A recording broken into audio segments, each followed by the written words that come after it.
Para akong nasa Amerika, day. Sa aking suot, day. Laag. Ng aking mother. Nagpunta sila dito kasi birthday ng inay. At yun, syempre, anong tawag doon? Yung handa namin is gulay lang. Now on the top stories, sikat na vlogger na si Ate Charing pumanaw na.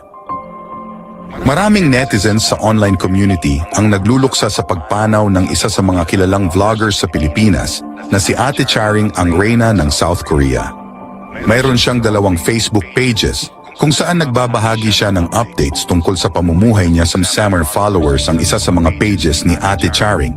At ayon sa mga ito, mahusay umanong motivational speaker ang yumaong vlogger. Kamakailan lang, nanawagan ng pinansyal na tulong ang kanyang mga kaanak para matutustusan ang mga pangangailangan nitong pang-medical. Ganun pa man, hindi na rin kinaya pa ni Ate Charing ang laban at tuluyang ginupo ng isang uri ng cancer.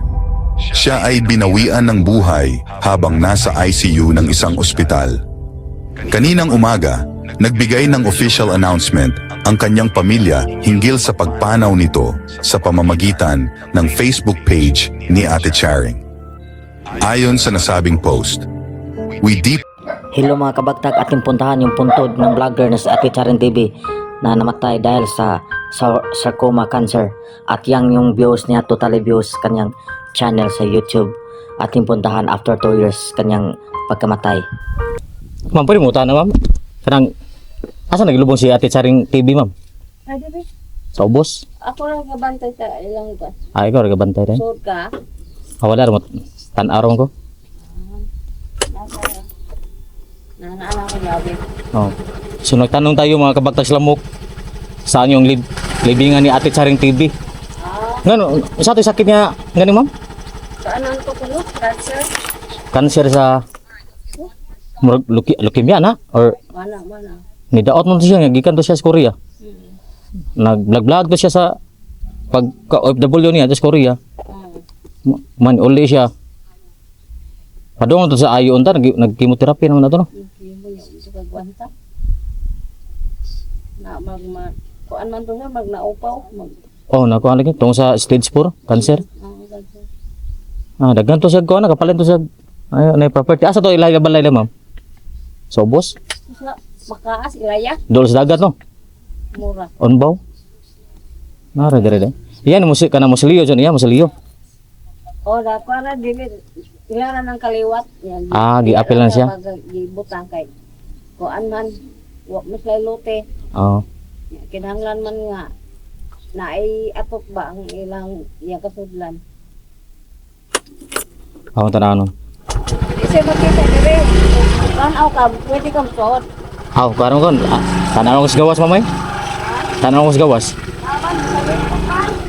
Akin na musliyo ulanis.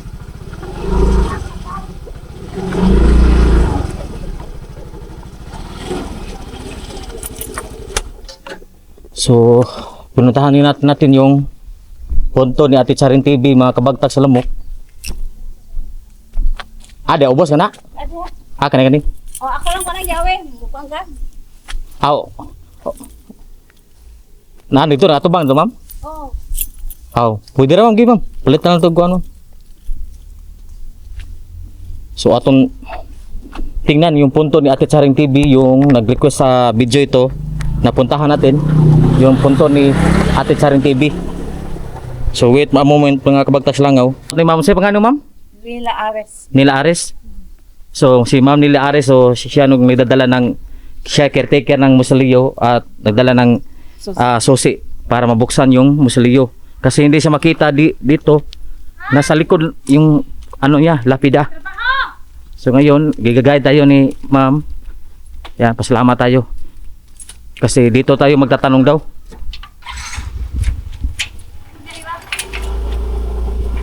Yan. So tingnan natin dito yung punto niya. Kasi may nag-request. So ito si Ate Charing TV. Yung kung makita nyo sa YouTube channel niya, pwede nyo i-search sa YouTube at sa Facebook, Ate Charing TV. Yan. Ito siya. Yan. isinilang si Ate Charing TV. So ang tunay na pangalan niya si Lucio Procurato, aka Ate Charing, kasi ano siya, transgender. Yan, isinilang siya December 13, 1980. Namatay siya May 5, 2024. So mahigit na isang taon na, mahigit. Yan. So dito lang makita sa cemetery ng Katmon Cemetery. So isi-search nyo lang yung channel niya sa YouTube at sa Facebook. So namatay siya sa cancer, stage 4. So nalimutan natin yung anong history, kung ano ang sakit niya, ang tunay sakit niya. Kasi siya, pumayat po siya, pumayat. Galing po siya sa Korea, nag-OFW siya, at saka doon siya nagkasakit. Doon siya nagkasakit. Pagkatapos umuwi siya dito sa Pilipinas. So nakabili ng mga property dahil sa pag-OFW niya sa South Korea. At malungkot na isipin na na nagkasakit. So hindi madali maging OFW, mga kabagtas lamok, kasi homesick ka doon, and then may possibility na magkasakit ka. Kaya kagaya ni Ate Charing TV, while nag-OFW doon sa South Korea, nagba-vlog din siya. So tingnan nyo lang sa channel niya, Ate Charing TV, sa YouTube at sa Facebook. Yan, sa nag-request nito, nakalimutan ko yung pangalan nag-request nito. So nandito na ako, mga kabagtas sa lamok, dito sa Katmon Cemetery. Yan, hindi na tayo magtagal dito. Yan, hinahanap natin yung puntod niya. So ngayon nahanap natin dito lang pala sa gilid ng kalsada, sa musiliyong ito. Yan, yung musilyo na to. Yan, yung gate ng kanilang musilyo. At sa kamag-anak lang niya ito dito, hindi ito sa kanya, itong musilyo na to, sa mga kamag-anak lang niya. Yan, iba lang yung niya, apelyido, Procurato. Yung mga apelyido sa mga kamag-anak, Colonia, Roteles, Lua, yan, Tuban, Ajuban. Yan. So yan, mga kabagtas lamok, puntod ni Ate Charing TV. So ngayon maglibot-libot tayo dito sa sementeryo. So ayan, mga kabagtas lamok. So bibigyan natin ng pinaskuhan si ate ng 100 kasi siya nag dito. So yan, mga kabagtas lamok. So lalabas na tayo, mga kabagtas lamok. So ilalag natin yung pintuan, mga kabagtas lamok.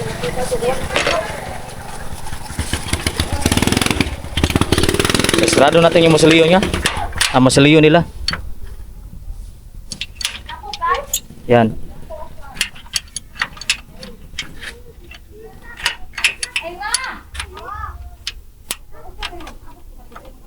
Saan ni? Okay, lalak na. Sumor to, mga kabagtas lamok, mao na ilang kanilang mausoleo ni Ate Charing TV. Oh.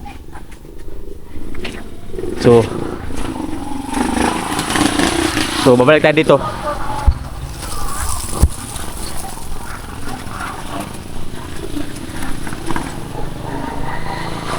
Bibigyan natin ng pinaskuhan si ate kasi hindi tayo bibili ng kandila, hindi tayo nagkabili ng flowers ni Ate Charing TV. Ako nagilak te. Ay mo lagi. Oh. Salamat ka diyan, pinaskuhan natin. Ay, thank you kayo. Malaki, wag ka pa ito kandila, kanila lang ko ikuan. Unsay nga si mong kwan? Kuan, Bernel Jan TV. Bernel Jan TV. Oh.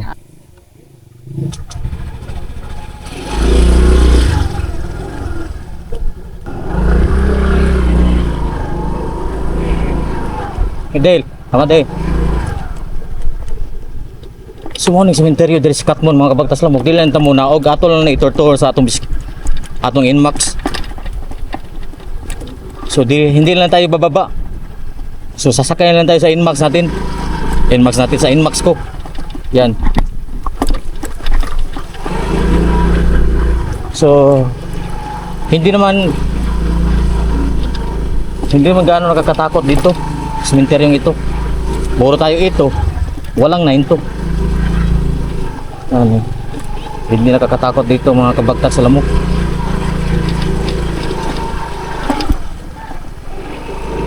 So literal na sementeryo dito. Puro tayo dito, ito.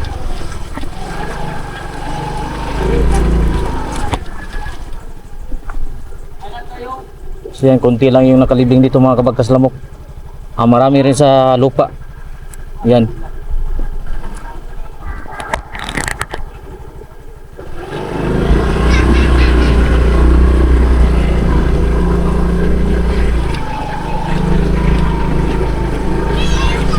Yan kasi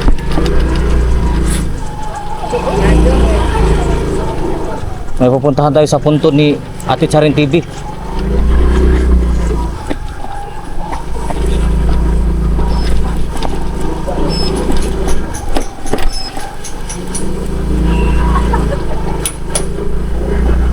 So hanapin tayo yung punto ni Ate Charing TV. So magtatanong-tanong tayo ngayon.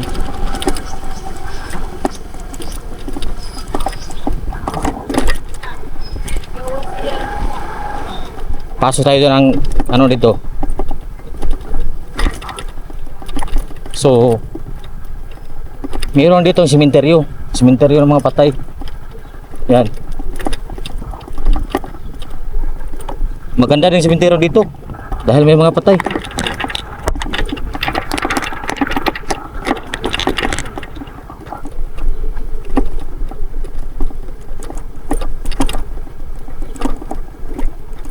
So may chapel dito mga kabagtas langaw.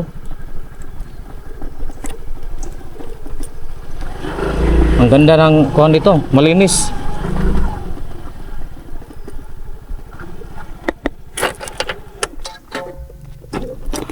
So magtutour lang tayo dito mamaya. Mamaya naman.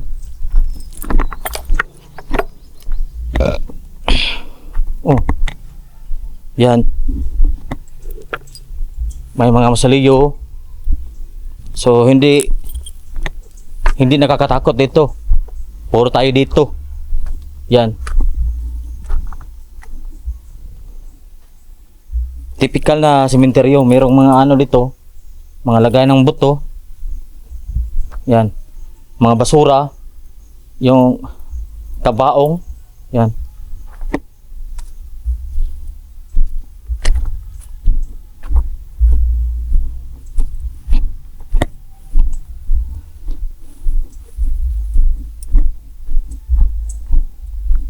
Masiliyo. Private kasi ito. Private. May magandang babayo. November 30, 1986 na namatay. Si Andres sa Juramat.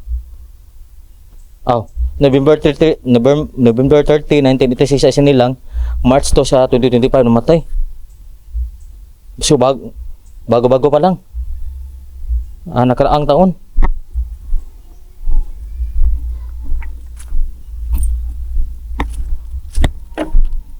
So isasama lang natin to sa ating mga lakbay na video. May malaking kahoy dito mga kabagtas langaw.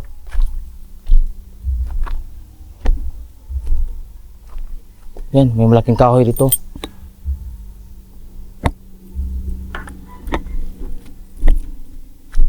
Mangihis sa mga kabagtas langaw.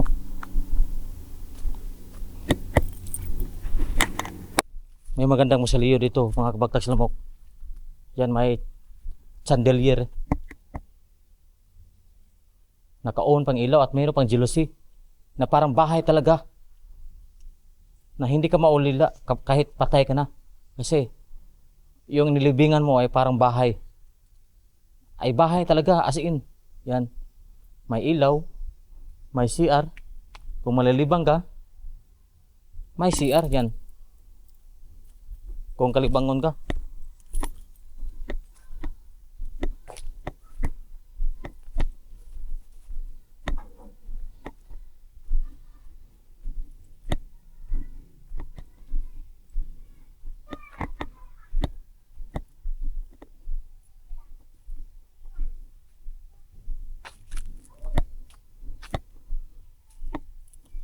Parang nasa Simperk yung sementeryo dito.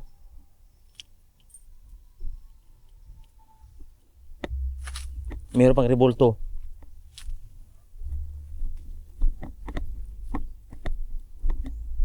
So walang kababalaghan. Walang kakaiba.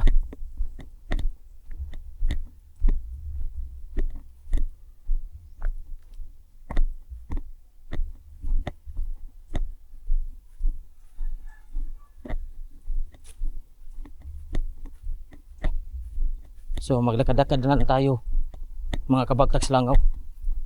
Shoutout sa inyo ha.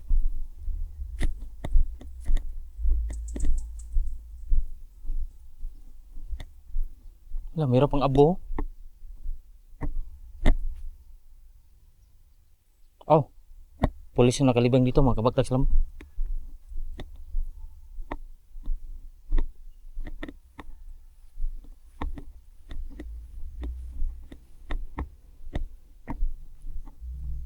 So hanggang dito lang tayo mga kabagtas lamok kasi walang kababalaghan dito. Wala tayong makitang mga kahinahinala. So hanggang dito lang tayo for today's video. Hanggang sa muli. Paalam!